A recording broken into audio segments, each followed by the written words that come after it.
Okay, so this evening I want to talk about the esoteric origins of the tarot, or the origins of an esoteric imagery within the tarot. And this is important because mainline tarot history has stated that there's no esoteric imagery in the tarot before the late 18th century. But over the last 10 years, working independently from each other, Christophe Poncet in Paris and myself have analyzed the imagery and discovered its esoteric roots. So I'd like to present this information, this discovery to you this evening for the first time, I think. And it's important for this little group of figures on the left-hand side. So this is an expansion of that tiny grouping. And in the middle, we had the painter. On his left, we have this figure who is almost certainly Hermes Trismegistus. And on the right, this far more important figure for you, Bill. On the right is this very important figure, George Gemistos. He was an advisor to the Byzantine emperor and to the emperor's son. He was the age's leading authority on Plato and the Hermetic tradition. And he was attempting to have the Byzantine Empire drop Christianity and turn back to the Hellenistic polytheistic faith of the past. And for this purpose, he wrote a complete liturgy. It was the hymns to be sung, the worship to be done, the calendar, the music, in order to worship the ancient goddess. And he taught this system in Mistraf, in the far south of Greece, a long way from Constantinople. And his book, the liturgy, the Hellenistic liturgy, the remains of it are in Topkapi Palace Library today. So this would be one of the most powerful figures in developing the esoteric tradition when he moved to Western Europe. So I constructed this timeline to put these events in perspective. And as you'll see, the first major figure is the Emperor Justinian, the 6th century. So before Justinian, we had the traditional Orphism of the Greek polytheistic faiths. I said Greek, but they spoke Greek, but ethnically, almost everybody involved in this was from North Africa, Syria, Constantinople. So they were not ethnic Greeks, they simply spoke Greek. So Justinian finished off the past. He closed the past and forced all religion into Orthodox faith. The problem he had is that all the education was in the classical tradition. So all the civil servants, the engineers, the doctors, the lawyers, the teachers, everybody was outside of Orthodox system. They were still feeding on the original literature of this Hellenistic Orphic work. And this tendency continued for almost 1,000 years until we reach George Gemistos in the 15th century. So effectively, the Byzantine culture was split into two. So in 1438-39, George Gemistos went to Italy. And he started to teach the same things that he'd been attempting to achieve in Byzantium, in Constantinople, in the Italian city-states. So we see now there's a separate track up here, which are the Memluk cards of the 13th, 14th century. And there was because of the trade between Europe and North Africa, those cards entered European culture in the 13th and early 14th century. Of course, those cards are with Topkapi Palace. So from those cards in Italy, they transformed them by adding the trump cards. 22 trump cards. These two currents are about to meet. The Orphism was carried through in the works of Plato, Plotinus, Proclus, Iamblichus, the Hermetica, and the Chaldean oracles. And when the Italian scholars who were studying here in Constantinople returned to Italy, they took copies of all of these works back into the Renaissance city-states. So this was the most radical infusion of ideas that Europe had ever experienced. And it was followed up by George Gemistus, who came to Venice, Ferrara, and Florence in 1438, 1439. So this created the perfect storm in European culture.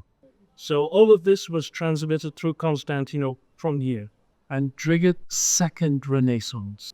The first Renaissance had been the recovery of Latin literature, and that was complete by 1450. So from 1450 onwards, we have the second Hellenistic Renaissance. And because of the authority of Catholic Church, it had to be kept secret. But it was that caused the transfer of this Orphism into the creation of an esoteric tarot. So this is the genealogy of the esoteric tarot. Why was it so radical? That's the question. The Catholic Church taught that your soul is created when you're conceived. And if you behave yourself and follow the Church's rules, when you die, you'll go to heaven or hell. And that was it. So as a spiritual teaching, as a spiritual vision, it was very weak. And the theurgic thinkers came along and they said, first of all, the soul is eternal. It always existed. Orphic will always exist. The cycle of incarnation and reincarnation is driven by ethical behavior, that the gods are there to help. And the importance is on self-purification. So in one go, this destroyed the authority of the Catholic Church. And that was the problem they faced, because they had to hide this attack on the authority of the Church. So this is a summary of the transmission. So we have George Gemistus in Ferrara, where he taught Leonello d'Este in Marquis.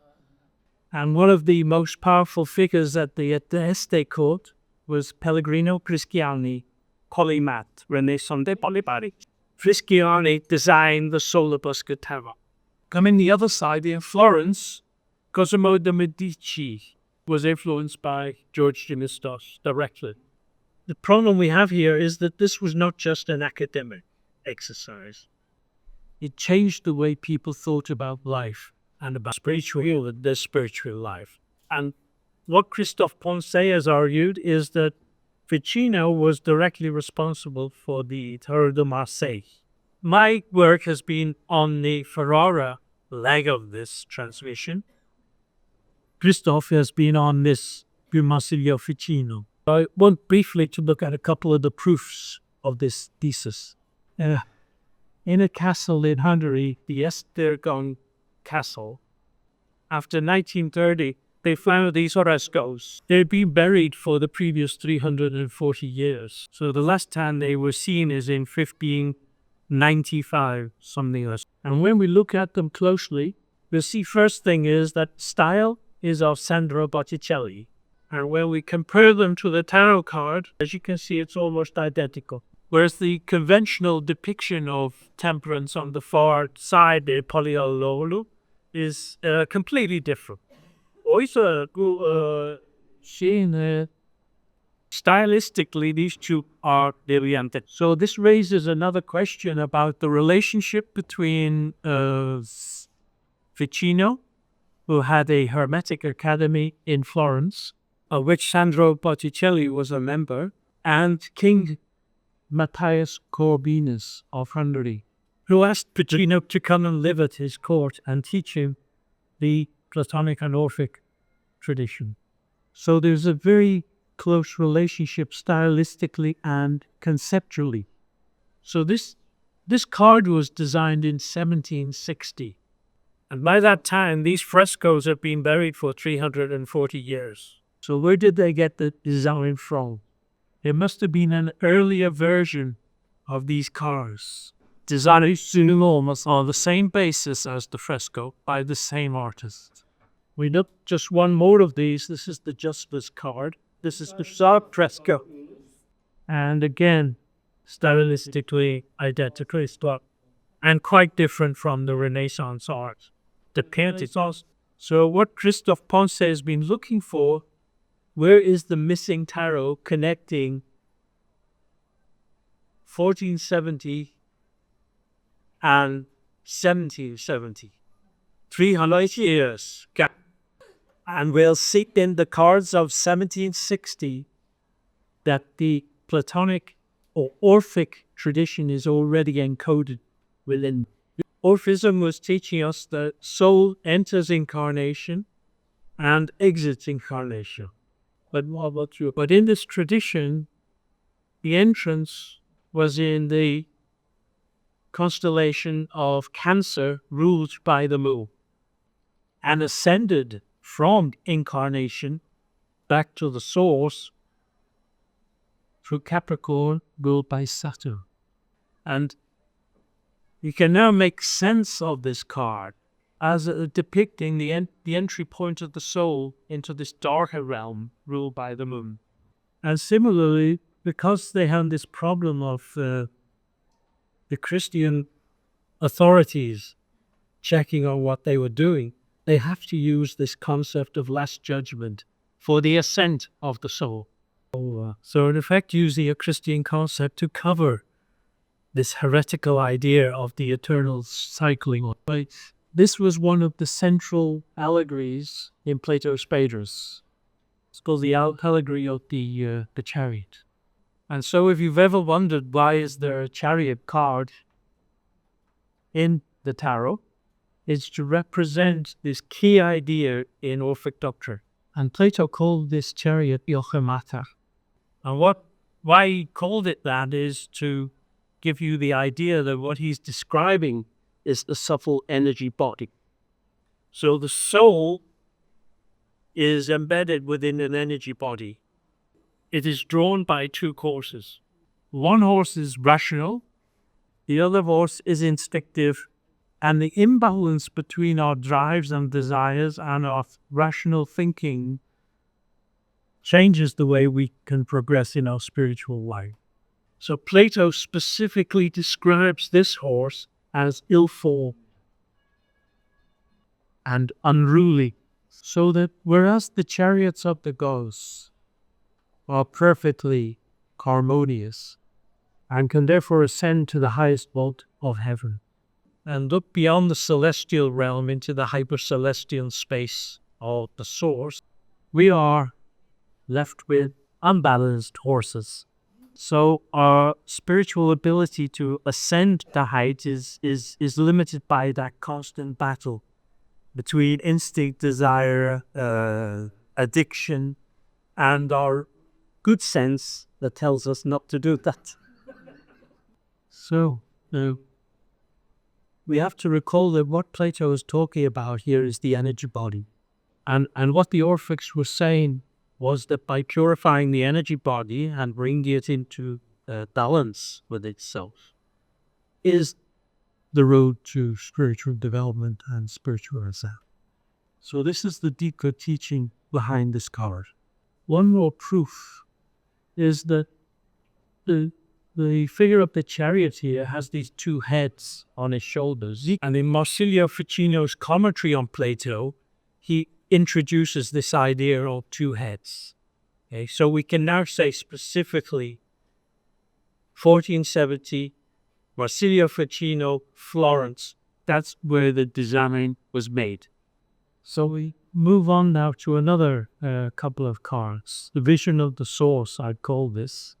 This is a representation of that source from which everything flows into and to which Plato was saying it, in between lives, we catch a glimpse of it.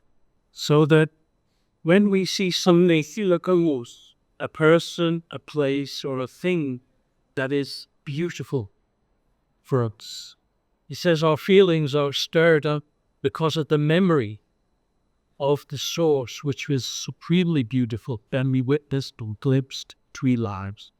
And what he's trying to say to us is that this is moving now from metaphysics to giving a path, a spiritual path. He's saying if we cultivate our sensibility of the source, when we are reminded of it by something that is beautiful in our lives, we can turn our attention back into and reconnect with the source of light, of creation. So that instead of having our energy directed to possess something which is beautiful, we use it to remind us of the real beauty. And that's why I've introduced this Orphic statue belief of the Orphic god Phanes. And this was part of the De Heste collection in Ferrara and in Modena. So, although it's from the 2nd or 3rd century, it was definitely with the De Heste family in 15th century. And what it depicts is the god Phanes is pure light, pure illumination. So it's a depiction of the light of the source. And why this is interesting is that they've carried the same overall stylistic into the world card. They replaced the figure. This is actually a bisexual figure. This was male and female, and it kind of attained that concept in the tarot.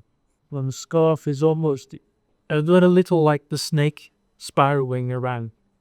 Whereas this relief has the 4 winds, north, south, east, and west winds depicted in the corner. They've replaced them with these 4 biblical figures, so that they've given a cover. So you kind of have some cover against the church. I'm not sure, but it has a porch. Oh yeah, that is actually the end of the presentation. And these are the books that cover this material. This is Christophe Poncet's Tarot Marsilio, Volume 1. Volume 2 will come out late this year, Volume 3 next year. So this is very up-to-date research. Before this was published, we cooperated on this two esoteric thing. I think this is even available as download somewhere, anyway. And that's my work on the solar busker, which will be done with another talk, mate. Let's see. Oh, thank you very much for your pictures.